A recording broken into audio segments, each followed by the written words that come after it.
Okay, so it's upgraded to AD 3.2 now. Still not sure how to use the parking spot to parking spot. No sweat, I'll show you in a minute. So this garage has the cloud-powered parking spot to parking spot feature. You don't have to do that whole mapping thing like with the AVP valet parking. All you gotta do is set your destination, like I'm doing now, in park. Just hit the intelligent drive navigation, and the car will start rolling out on its own.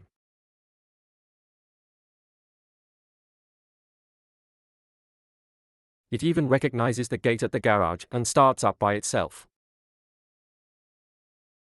Now, when the car is pulling out, if the traffic on the main road is at an angle, there's a little risk.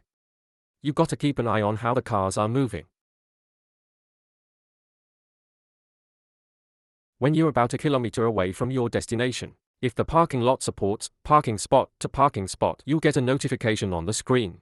It'll tell you the car can automatically drive into the lot and navigate to your default spot. If this is the first time you're using the intelligent drive in this garage, the car will pick the closest open spot after going through the gate. But if that's not the spot you want, you can take over and drive to where you want to go. Then, save that spot as your default and next time, it'll take you straight there.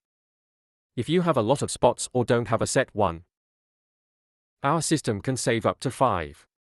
If the spots you saved are taken, the system will just roll into a nearby open spot.